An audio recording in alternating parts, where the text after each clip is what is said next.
Hi cuties, this is all the fairy tales. Welcome to our channel.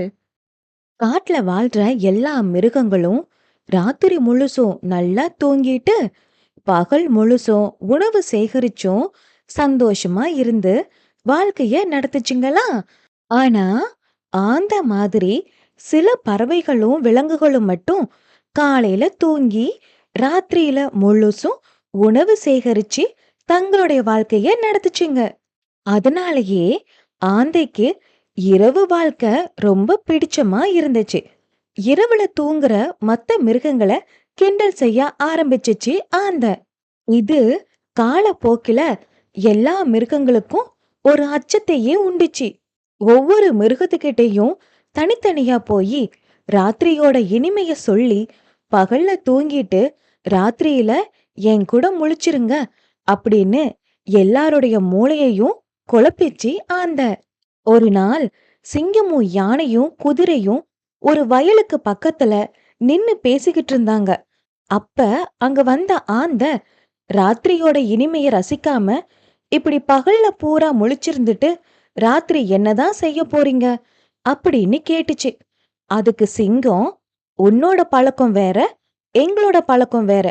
தயவு செஞ்சு உன்னோடத நீயே வச்சுக்க, எங்கள தொந்தரவு செய்யாத அப்படின்னு சொன்னுச்சு.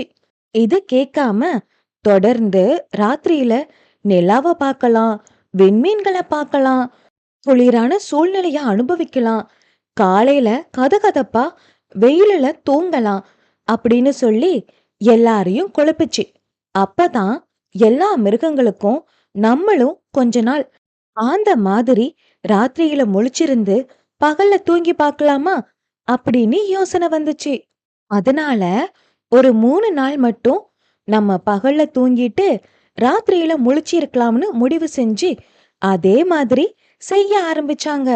முதல் நாள் ராத்திரி முழுசா முழிச்சிருந்து நெருப்ப பத்த வச்சு அத சுத்தி உட்கார்ந்து எல்லா மிருகங்களும் பாட்டு பாடி ஆனந்தமா இருந்துச்சுங்க. 2வது நாள் அந்த சந்தோஷம் கொஞ்சம் குறைஞ்சிருச்சு. 3வது நாள் எல்லா மிருகங்களுக்கும் எதையோ பறிகொடுத்த ஒரு உணர்ச்சி இருந்துச்சு. சிங்கத்துக்கு எதுக்கெடுத்தாலும் கோபம் வந்துச்சு. ராத்திரியில தூங்காததுனால ரொம்ப சோர்வா இருந்த சிங்கத்தோட கோபம் நேரம் ஆக ஆக கோடுறத பார்த்த மத்த மிருகங்கள் சிங்கத்தை விட்டு விலகி ஓட ஆரம்பிச்சுதுங்க. இதே நிலைமைதான் யானைக்கும். பக்கத்துல இருந்த பறவைகள் வாழ்ற ஒரு மரத்தை தேவையில்லாம உடைச்சு எரிஞ்சிச்சு. அப்பதான் குதிரை சொல்லிச்சு, ராத்திரி வாழ்க்கை நல்லாதான் இருக்கு, ஆனா ராத்திரி முழுவதும் நம்மளோட உடம்பு இளைப்பாரி கண்களை நல்லா மூடி தூங்கினோம்னா தான் நம்மளுக்கு மறுநாள் காலையில சுறுசுறுப்பு கிடைக்கும். அப்படி இல்லாம ராத்திரி முழிச்சிருந்து சந்தோஷங்கிற பேர்ல கூத்தடிச்சோம்னா ஒவ்வொருத்தருடைய மனநிலையும் மாறித்தான் போகுது. இத நாங்க கண்கூடா கண்டுட்டோம். இனிமே எங்க கிட்ட வந்து ராத்திரி அப்படி இருந்த இப்படி இருந்தன்னு ஏதாவது கதை சொன்ன அந்த யானைய விட்டுதான் உன்னை மிதிக்க சொல்லுவேன் அப்படின்னு சொல்லி மிரட்டி அனுப்பிச்சு ஆந்தைய அந்த குதிரை. குழந்தைகளா, ராத்திரி முழுசும் போன் பாக்குறது, டிவி பாக்குறது இன்னைக்கு வேணா நல்லா இருக்கலாம். இது காலப்போக்குல உங்க உடம்ப வருத்தும். உங்களோட உடம்ப நல்லா பாத்துக்கிறது தான் உங்களுடைய தலையாய கடமை.